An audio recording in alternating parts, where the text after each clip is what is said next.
Boa tarde, pessoal. Para quem não me conhece, eu sou a Simone Ruiz, sou consultora sênior aqui do Instituto de Embalagens, sou coordenadora de conteúdo técnico dos cursos, dos workshops, e eu estou aqui com vocês para mais um Conversas e Negócios, onde nós falamos sobre conteúdo técnico, compartilhamos experiências, novidades e muito conteúdo com vocês. Para quem não conhece ainda esse nosso programa, pode entrar lá no nosso site do Instituto de Embalagens. Nós temos várias lives que nós realizamos durante esse ano, trazendo conteúdo sobre materiais, aplicações, as propriedades de materiais. Temos também falando de barreiras, falando sobre novas tecnologias. Vocês têm a oportunidade lá de entrar e aprender um pouco mais, quem ainda não acessou, tá? E hoje nós estamos aqui para mais uma conversa. Um pouquinho antes, aproveitando a audiência, nós vamos ter um congresso sobre embalagens e tecnologias. Nós estamos aqui com o QR Code. Vai ser o penúltimo grande evento aqui do Instituto de Embalagens de 2024. Então, vai ser um grande evento, muito conteúdo, 100% presencial. Vai ser nos dias 23 e 24 de setembro, tá? Nós temos com várias palestras muito interessantes, trazendo novidades, inovação, temas voltados para a sustentabilidade. Já tem 230 pessoas inscritas, tem muito, inclusive o pessoal está me avisando aqui que hoje deve encerrar as inscrições, então é importante para vocês correrem, tá? Quem falta fazer a inscrição. Eu vou falar aqui as palestras, tá? Então, nós vamos ter palestras da RECT, a RECT Global, tá? De P&D e sustentabilidade, live da Val Group, live não.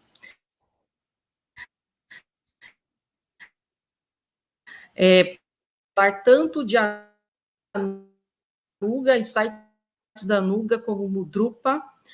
Vamos ter também a JBS Campo Forte, a Nestlé, Last, Global, Grupo Boticário, Luciano vai estar lá, da Sun Chemical, vai falar também, a Unilever, Suzano, a EPDA, né, que é o Instituto de Design de Embalagens da Europa, Ambev, Mondelez, Seara, APP e a CIMED, tá? Então, temos um pessoal de peso que vai estar lá falando sobre novas tecnologias, temas voltados para sustentabilidade, processos, e vai contribuir bastante para quem está buscando como inovar, como modificar seus processos e atualização, tá bom?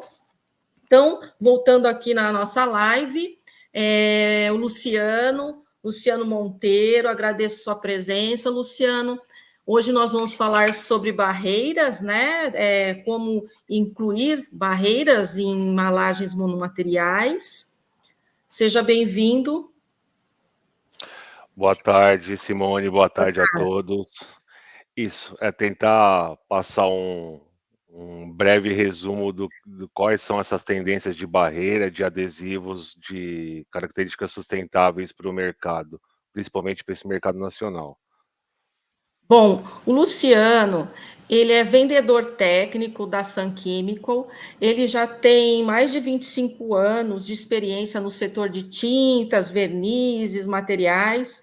Ele está na Sun Chemical desde 2005, né? Então já tem bastante tempo trabalhado lá, e agora ele vem trazer para a gente um pouco sobre essa questão da aplicação de barreiras, que é um tema que está em alta, está sendo muito discutido, principalmente pela questão das embalagens monomateriais. Então, as empresas, né, sempre trabalharam né, tanto os donos de marca, usuário de embalagens, quanto os fabricantes de embalagem trabalharam sempre, e continuam ainda trabalhando, é claro, com barreiras através das embalagens multicamadas. Então, através de juntar as camadas de materiais, obtinham uma determinada barreira para que o produto conseguisse chegar íntegro e com as características, as propriedades até o consumidor. E agora a gente está vendo o movimento do mercado para ter embalagens mais fáceis de se reciclar, né? Facilitar a reciclagem. Então, estamos caminhando para embalagens monomateriais, e daí vem a necessidade de agregar a barreira de outras maneiras. Não é isso, Luciano? É exatamente isso, Simone. Quando nós começamos a falar de vernizes barreira aí, nós podemos dividir, fazer uma vertente em dois principais segmentos no mercado. O primeiro segmento é direcionado especificamente para embalagens flexíveis, que é esse caso que você comentou, de monomateriais. Dá uma propriedade, uma característica de barreira da qual um substrato virgem não possui, então a gente agrega um valor a ele, uma característica específica. E o segundo caso, que seria o caso de coatings, vernizes barreira, direcionado para o segmento de papel e cartão, tá? Tá. E como que esses vernizes podem aumentar a barreira e aumentar a eficiência do processo dessas embalagens? Bom, isso é um grande desafio aí, tá? Bom, a gente precisa de. Nós fizemos alguns desenvolvimentos, alguns testes com relação a esses produtos. Então, a gente utiliza um sistema de coatings, especificamente base água, porque isso tem que ser viabilizado para a sustentabilidade, tá? E quando você agrega esse material sobre o substrato flexível, que é o caso que nós estamos falando aqui, nós vamos dar uma característica de barreira a oxigênio, por exemplo, que o substrato em si, somente ele não tem. O que acontece nessa agregação de coaching aí? Você pode começar a trabalhar com monomateriais, ao invés de você utilizar materiais de origem, um alox, um silox, que possui uma dificuldde tremenda na parte de reciclabilidade. Você começa a utilizar monomateriais mais simples, como um OPP, um PE, um PP, juntamente com esse coaching. Qual que vai ser o diferencial de aplicação de coaching, né? Qual que vai ser a vantagem de um coaching aplicando com relação aos substratos convencionais? Esses substratos convencionais, eles possuem uma baixa resistência à flexibilidade. Então, quando você faz o flex cracking, que nós conhecemos, a torção, ele causa fissuras no material. E isso vai permitir a penetrabilidade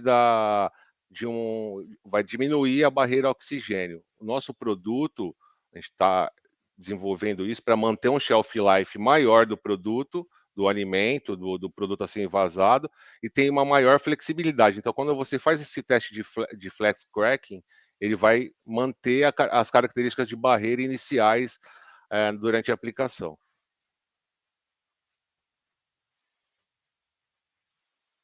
Certo, certo. Inclusive, a olho nu é muito difícil, né? A gente conseguir ver a quebra, né, da barreira, né? Exatamente. Somente com Por equipamento de exemplo, microscópio. microscópio, né? Somente com microscópio Eu você vai tive uma perceber. experiência com alumínio. Tive Uhum, uma experiência com alumínio. O que que acontecia? Eram envases de um produto em pó, né? E ele tinha grãos tá, de açúcar. O grão de açúcar havia mudado a granulometria da tá. açúcar. E essa açúcar, ela estava provocando microfuros na barreira. Então, a gente conseguia, como era alumínio, com a luz, né? Quando a gente colocava contra a luz, a gente conseguia ver os microfuros. Os Mas quando microfuros. se trata de uma barreira transparente, né, um verniz, a gente não consegue ver a Não, olho nu, né? não. Precisa ser através de microscópio. Somente através de microscópios e se você pode fazer um comparativo de barreira oxigênio, comparando a estrutura antes de uma flexibilidade com depois de flexibilidade e ver os valores. Aí você sabe se está ocorrendo uma penetrabilidade de oxigênio ou não está ocorrendo, mas é uma parte mais complicada. É por isso que ela tem que ter esses coaches possuem uma flexibilidade superior às barreiras normais aí de alumínio, poliéster metalizado, os demais no mercado aí. Certo. E quais são os principais desafios que estão sendo enfrentados na aplicação dessas barreiras, no caso desses vernizes que vocês têm desenvolvido? Tá, Simone, é assim. Eu tô, a questão de desenvolvimento desses produtos na Sun Chemical, ela já tem mais ou menos uns 8 a 10 anos aí, tá? Esses desafios nós conseguimos pegar e participar deles desde a etapa inicial lá atrás. Então, os Tá. desafios aplicados eram principalmente todos os produtos tinham que ser desenvolvidos e orientados para aplicação nos diferentes sistemas de impressão no mercado, uma flexografia, uma rótulo, até mesmo uma faca de ar, um curtain coating. Então, nós necessitamos principalmente de uma aplicação uniforme do produto sobre o material. Tem que ser feita uma aplicação uniforme, porque se você tiver uma irregularidade no material, você vai permitir a penetrabilidade vai ter a perda da sua barreira, vai ter uma diminuição naquela área específica. Então, nós precisamos de uma boa impressão do material. O produto agora já está bem desenvolvido e bem orientado para isso, para uma excelente aplicação e uma uniformidade bem, assim, digamos que 100%. O que a gente tentou fazer nisso, né? Fazer esse desenvolvimento justamente para tentar. O desafio principal era tentar não mexer muito, alterar muito a produção do cliente, não tentar alterar muito o processo de impressão do cliente, porque você não pode criar uma nova etapa dentro da sua fábrica, da área produtiva do cliente, você está perdendo tempo ali, perdendo fase de produção. Então a gente orientou os produtos para alterar o mínimo possível ou quase nada durante o processo de aplicação. É como se você estivesse aplicando um verniz overprint. Esse é a indicação do produto hoje. Eles são produtos base água, então a dificuldade que eu vejo hoje com relação aos processos, eu preciso de uma eficiência de secagem e um fluxo de ar bem definido para secar um produto base água. Senão eu não vou ter não vou ter as propriedades que eu estou procurando, que meu cliente ou brand owner está procurando para aquele coaching, tá? Então essa era a dificuldade maior, é tentar desenvolver um produto para aplicação nos sistemas atuais sem grandes mudanças ou alterações no processo do cliente. Tá, então é feito pelos processos normais de impressão, para não Normal. aumentar uma passada de máquina. Não. Se você aumentar uma passada de máquina, o seu custo de produção já sai fora além de um produto, além de você estar agregando um produto, né? Tudo bem que você está reduzindo tá trabalhando com monomateriais com um custo relativamente mais inferior a um poliéster, a um alox. Mas você está aumentando o custo de produção, você está aumentando a demanda de tempo, você está aumentando o trabalho dentro da sua planta. Essa não é a ideia. Sim. A ideia é colocar isso tudo agregando do processo atual sem grandes mudanças. E como é que funciona o processo de inovação na Sun Chemical? Você pode contar um pouco para a gente como que funciona esse processo de desenvolvimento de inovação, pensando em inovação, para agregar barreira, melhorar a shelf life de produtos? Tá, eu posso sim. A principal base de desenvolvimento da Sun Chemical com relação a coatings, adesivos, até tintas, Direct Food Content, é baseado na Europa. Por que Europa? Porque nós sabemos que o mercado lá, a legislação lá, é muito mais adiantada com relação às restrições. Então, restrições de cloro, PVDC, MOX, MOA, tudo isso vem de lá para cá. Então, os processos são feitos lá. Nós tentamos desenvolver produtos que possuam um shelf life similar ou até mesmo superior às matérias-primas, aos substratos utilizados hoje, tá? Sem comprometer a segurança do alimento. Você não pode também oferecer um coating ou um adesivo que tenha um shelf life menor. Se o brand owner lá, você tem no estoque dele, ele não vai querer reduzir o tempo de estoque dele para suprir uma nova tecnologia. Então, a gente tenta manter na mesma tecnologia atual ou até mesmo agregar um shelf life maior para os produtos. Então, o desenvolvimento sempre é feito dessa maneira, comparativo com o produto atual, o substrato atual, e o que a gente poderia oferecer a mais sem as devidas restrições e atendendo às regulamentações europeias e americanas aí. Em consequência, você vai atender às legislações Anvisa e Mercosul também. Então, pensando que esses materiais, essas barreiras são ou vernizes ou adesivos, elas podem vir na face externa do material ou da embalagem, né, do filme ou do papel, ou também na face interna como um adesivo.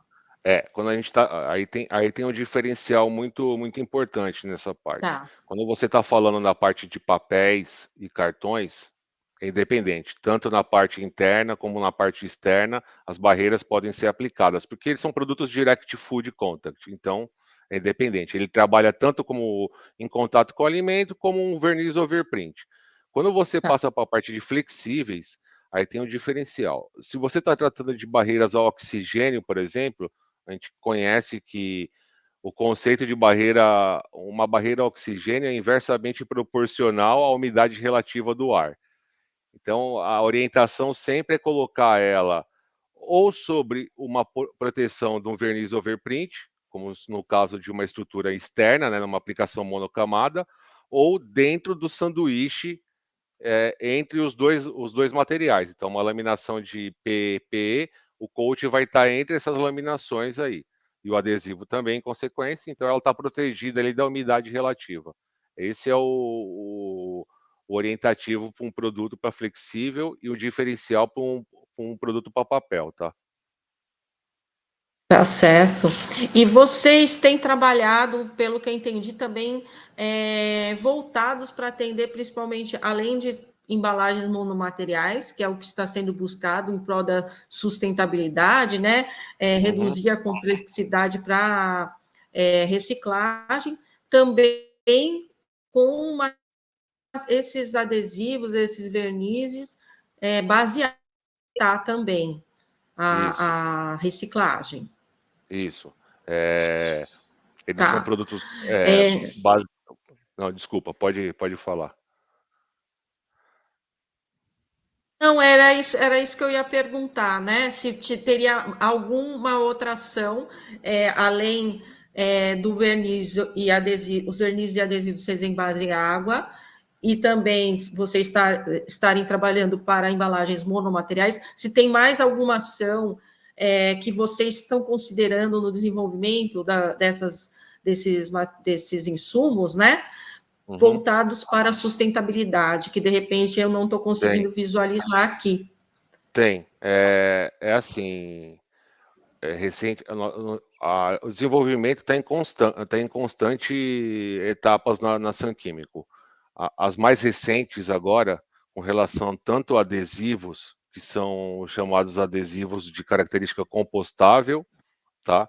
Eles são eles são indicados para home industrial compost. E na parte, quando a gente começa a falar de coatings barreira, tanto para flexíveis como para papel, a gente já está começando a trabalhar com materiais de origem de fonte natural, matéria-prima de fonte natural. Ou seja, a gente está excluindo completamente qualquer matéria-prima de origem sintética ou derivada de petróleo não existe mais dentro dos produtos dessa nova etapa, dessa nova geração, digamos, né? Então, com isso, a gente está agregando um valor sustentável maior ainda para a embalagem, tá?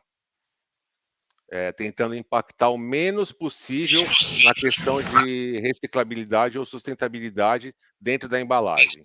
O produto tem que ser o de menor impacto dentro dessa estrutura. Uma questão que eu até pensei, né, quando eu estava trabalhando aqui na grade, né, do Congresso, e a gente, isso alguns meses atrás, né, que a gente começa bem antes, eu pensei que a Sun Chemical fosse falar sobre tintas, novas tecnologias para tintas e vernizes, né? De qualquer forma, vocês vão falar sobre novas tecnologias para tintas no Congresso, porém voltado para barreiras, é isso? Não somente, Simone. Não somente, Não tá. somente, tá? As novas tecnologias de tinta também são um tema bem complexo. Tem desde tintas Direct Food Contact até tintas de compostabilidade, até mais recentemente tintas que fornecem barreira a oxigênio. Então, é uma gama muito extensa. Se eu fosse começar a falar de toda a família de tintas e as suas derivações, daria um bom tempo de conversa e de explicações no mercado. Mas vai ser colocado no Congresso, vai ser apresentado como tópicos, né? A gente não vai entrar em tantos detalhes, mas existem diversas famílias, até tintas base água para laminação inflexíveis, esses conceitos, tinta sem nos sistemas de livre de VOC, são tintas de cura por energia, que é outro conceito de sustentabilidade também. Então, a derivação é muito grande nessa área, tá? Imagino, viu? Imagino. E até você não pode contar muito agora, né? Tem que guardar É, um pouco também para o É, Congresso. se eu começar a falar aqui, eu acho que o meu chefe Não vai gostar. não vai gostar muito, não, porque depois na apresentação eu vou ter que procurar novas alternativas aí. E me conta uma coisa: quais são os critérios de segurança que são considerados no desenvolvimento desses adesivos barreira, especialmente considerando embalagens para alimentos e produtos farmacêuticos? Tá. Especificamente no caso de adesivos, o principal fator aí é aumentar o shelf life das embalagens, tá? Com adição das propriedades incomuns a um adesivo convencional, que o adesivo convencional não vai fornecer. Adicionar maior resistência, flexibilidade é importante para aumentar as barreiras necessárias aí. E utilização de matérias-primas ou componentes que nós descrevemos como ultramonômeros, principalmente livre de formação de nitroamina após a laminação, tá? Esses são alguns detalhes quais são os principais critérios de segurança para um adesivo dessa característica atender na utilização de alimentos e principalmente do nível farmacêutico, que a gente sabe que é extremamente restrito com relação a isso, tá? E, no caso, essas barreiras que vocês têm trabalhado estão sendo consideradas barreira luz, umidade, oxigênio, É, gordura. quando você fala em flexível, você está considerando assim, o substrato em si, ou dependente de qual substrato, ele vai possuir uma característica, ou ele tem maior característica de barreira à umidade, ou maior característica de barreira ao oxigênio. O que a gente percebe nesse segmento, Simone, é que flexíveis, o que nós precisamos mesmo que tenha uma falta nas características de substrato OPP, BOPP, PE, PP, são barreira a oxigênio. O substrato possui uma baixa barreira ao oxigênio. E como que a gente consegue agregar essa barreira? Aplicando um adesivo ou um coat, ou até mesmo a combinação dos dois para você ter um shelf life bem maior no final, tá? Então, na parte de flexíveis, seria especificamente para barreira oxigênio e até os vernizes UV para proteção à luz UV aí, para proteção para aumentar a resistência do produto envasado com relação a luzes UV. Quando a gente passa para parte de papel e cartão, aí o leque é extremamente maior, porque papel e cartões não têm nenhuma resistência específica, né? Então nós fornecemos barreira gordura, barreira óleo, barreira MVTR, barreira OTR, selagem, aroma. Então são diversas aí. O leque fica bem maior, o que já não tem tanta necessidade no segmento de flexíveis, tá?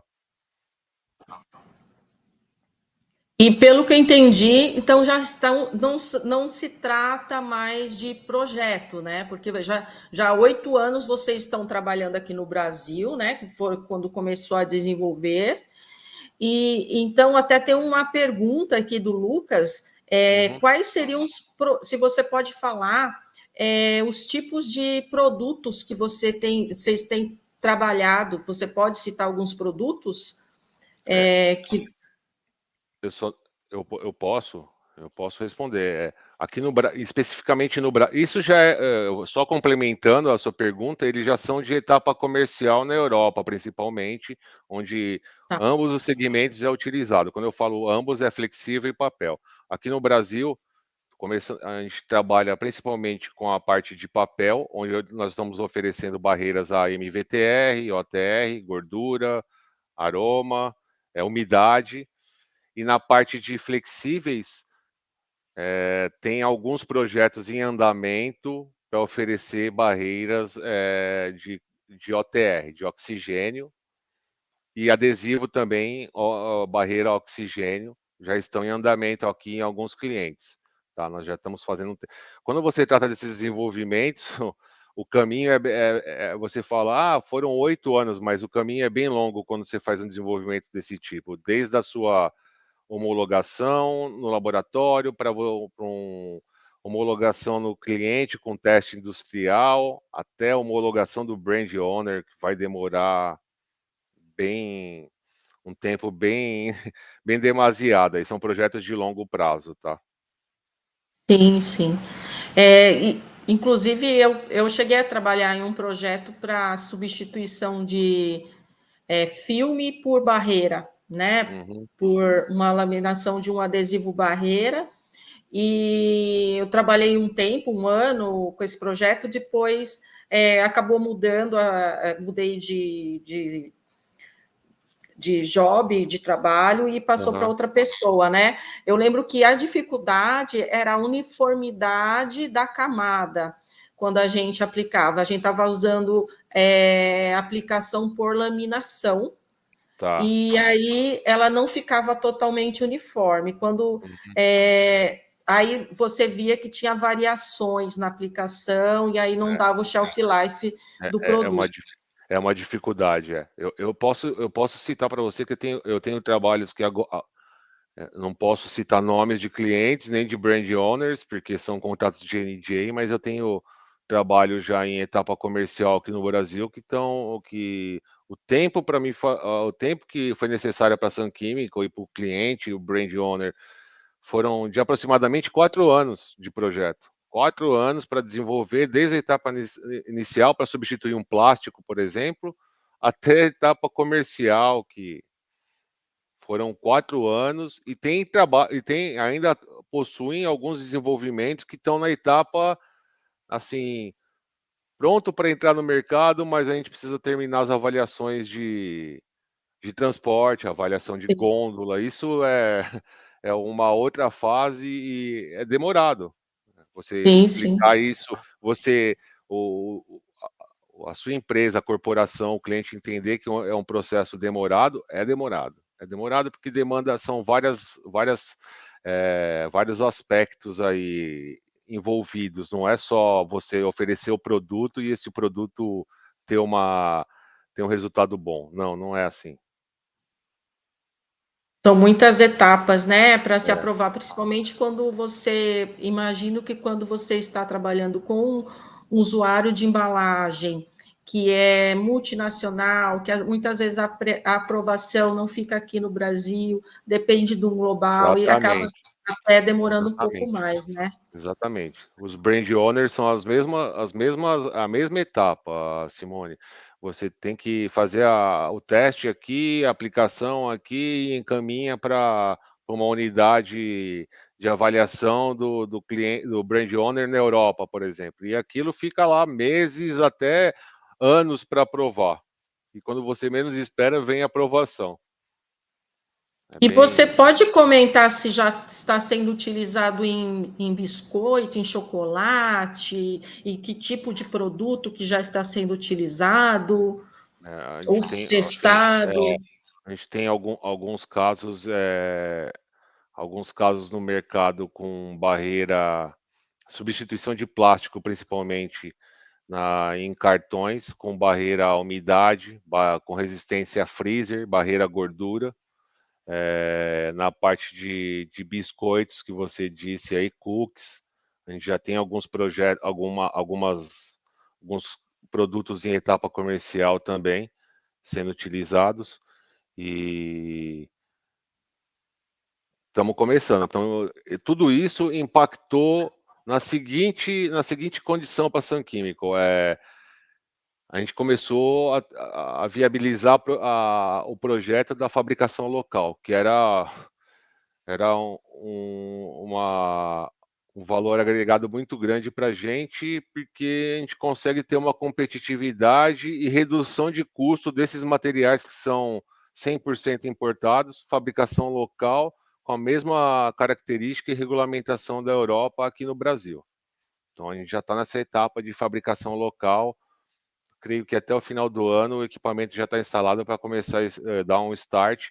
E isso muito devido a essas aprovações, porque a gente conseguiu prospectar o volume de mercado. Se não tivesse uma prospecção de volume, não teríamos esse investimento local aqui.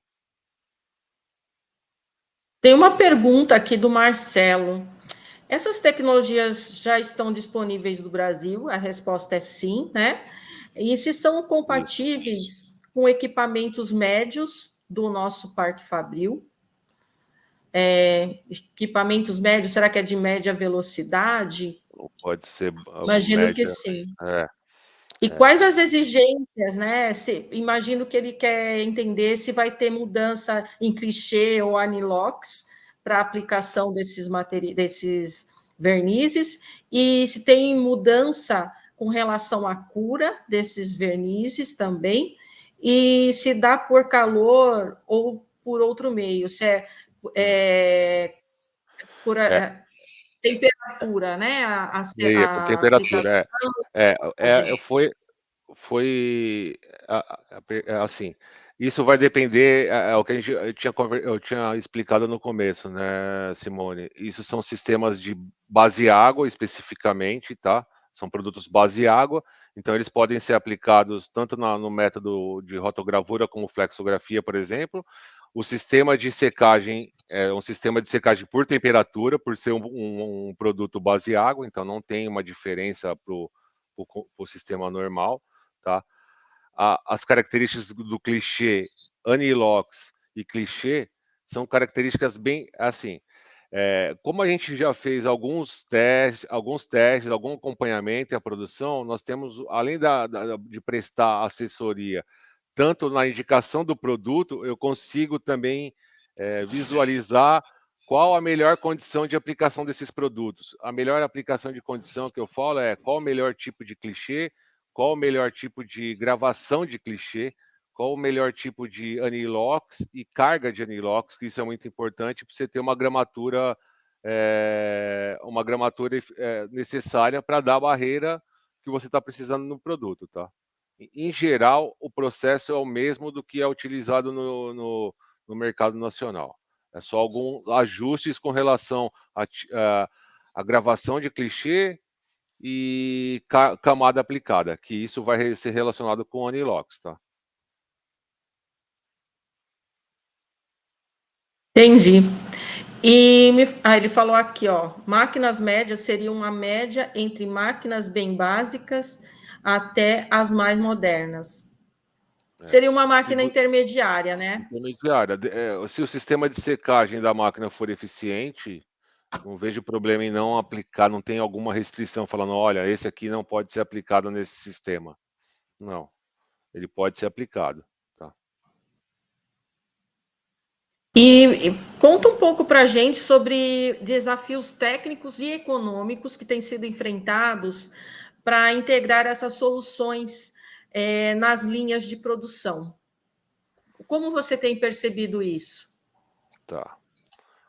O desafio técnico aqui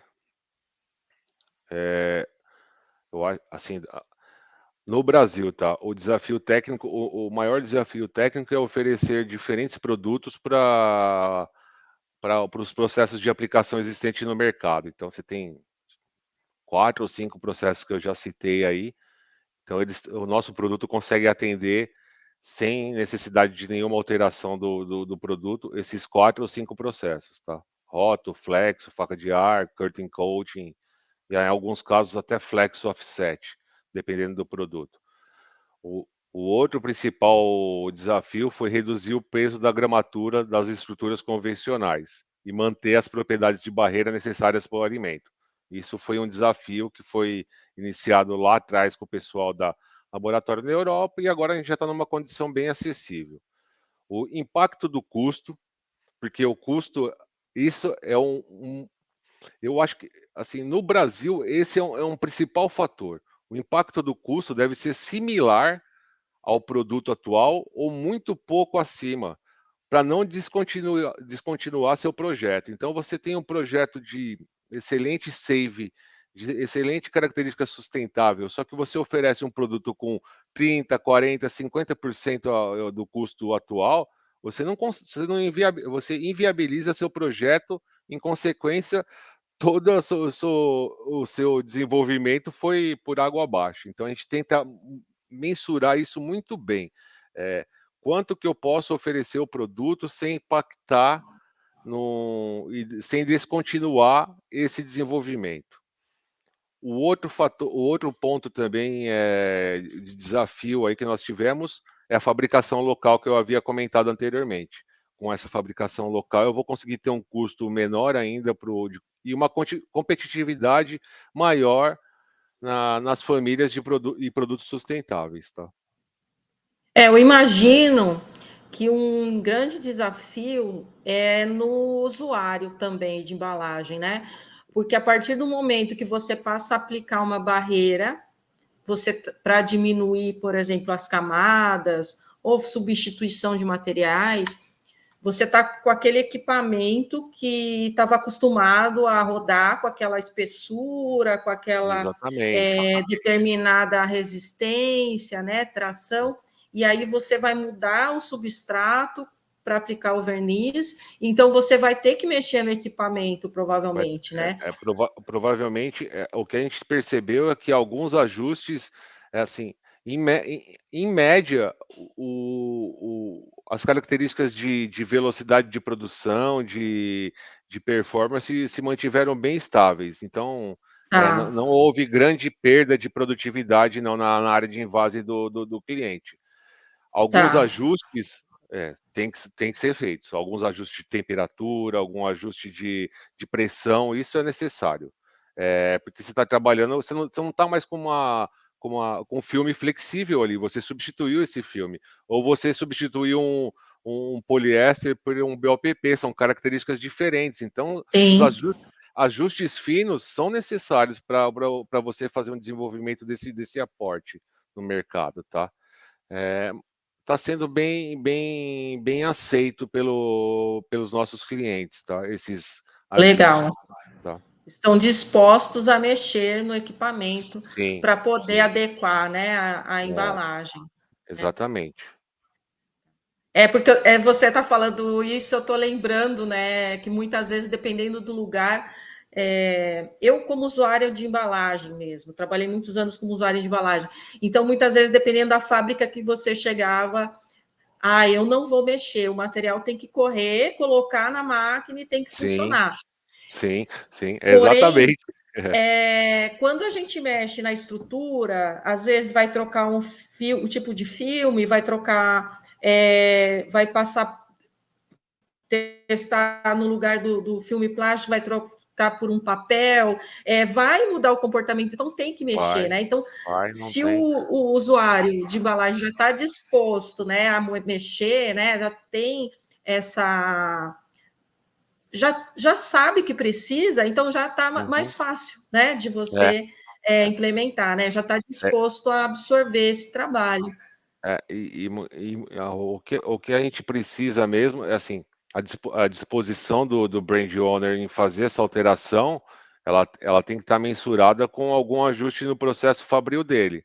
E isso eles estão, pelo menos nos clientes que eu fiz os testes, eles estavam dispostos a fazerem esses ajustes. São ajustes finos, Simone, não é um ajuste que você tem que trocar uma peça, trocar um equipamento para fazer isso. Não, você está com o seu ajuste, é como se fosse uma regulagem de uma impressora para dar mais pressão ou menos pressão. É bem paralelo a comparação aí, bem similar, tá? Então, Certo. eu não tive, graças a Deus, eu não tive muita dificuldade nesse ponto. Assim como quando você está substituindo um fornecedor de tinta, que você percebe esse restrição, sua tinta tá com tá diminuindo minha velocidade de invase em tantos por cento com relação ao seu concorrente atual. Nessa parte de barreiras, a gente não percebeu essa, essa restrição do cliente. Certo, certo. Tem uma pergunta aqui no chat. Quando Tá? você fala de BOPP, polietileno, verniz será compatível com o substrato na hora da reciclagem? Sim. Sim, eles são como são produtos base água, tá? Eles são facilitam a reciclabilidade do material. Então, eles vão ser durante o processo de reciclagem do material, ele vai ser completamente descartado do material. E o material vai ser como se fosse um material virgem novamente, tá? Se não Tá, tiver, tá. se não tiver tinta, né, Simone? Porque aí a gente está falando de uma outra coisa, né? Quando você está falando com tinta, aí você tem a parte de limpeza do filme para retirar a tinta, e ele vai sair completamente também junto com essa sequência, e o material vai ficar praticamente um substrato virgem novamente, tá? Tá certo. E tem mais uma outra aqui dos componentes.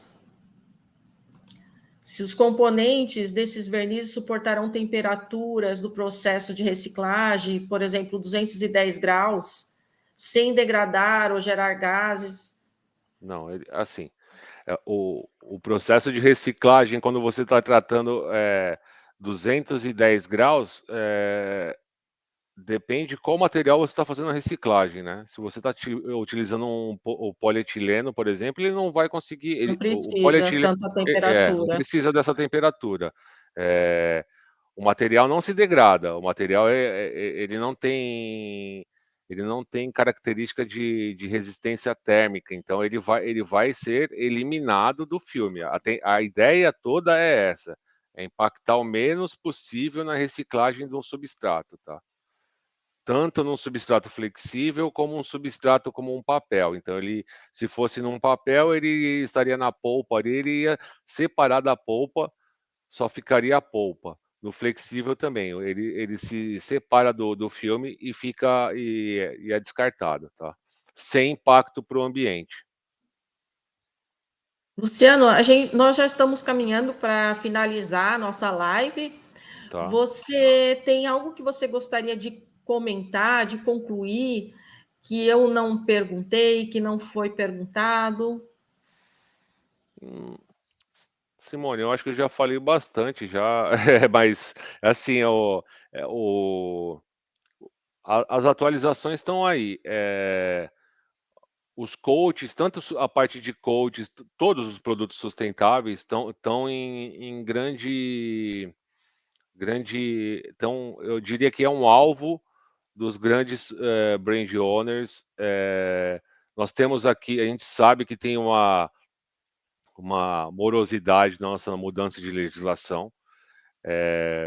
Esses trabalhos que estão sendo feitos agora justamente são para quando acontecerem uma mudança de legislação, você já tem o produto homologado. Nós estamos trabalhando intensivamente nisso, tanto com novas tecnologias, com novos desenvolvimentos, novos produtos, sempre tentando atender a legislação de forma efetiva. Não é um produto compliance, é um produto efetivo que já foi comprovado, já tem certificado, já são certificados na legislação europeia, na TUV, na EUPIA. Então, a gente está trabalhando muito com isso. A gente está colocando muito valor nisso e a expectativa é grande de que isso seja uma tecnologia normal e comum no mercado daqui a uns anos, no mercado brasileiro. Isso é uma orientação da Sun Chemical. A Sun Chemical tem uma orientação que até 2030 ela tem que reduzir 50% da sua pegada de carbono até chegar, desculpa, até 2030, até chegar a 2050 com zero emissão de carbono. Então, os produtos sustentáveis já fazem parte da nossa tecnologia e estão sendo implementados principalmente por esse conceito de sustentabilidade dentro da corporação. Legal, muito bom. Parabéns pelos seus comentários, pela live. Agradeço muito mais uma vez por você participar. Agradeço a Sun Chemical.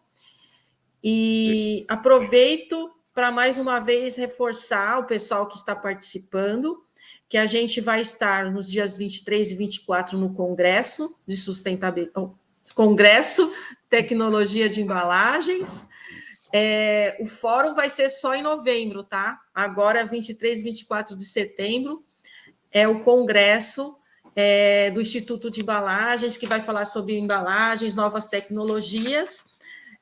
Nós estamos aqui com o QR Code na tela, se vocês puderem se inscrever, aproveitem, pessoal que assistiu, que ainda não se inscreveu, vamos ter um conteúdo muito relevante, vamos estar com lives, estou cismando com essa palavra, vamos estar com palestras da Rect Benquince Global, Unilever Global, vamos estar também com a Nestlé, Campo Forte JBS, vamos estar com o Val Group, Sun Chemical, o próprio Luciano vai estar lá com a gente, Suzano, EPDA, que é o Instituto Europeu de Design de Embalagem, Ambev, Mondelez, Seara, CIMED e APP. Tá? Grupo Boticário também vai estar lá conosco.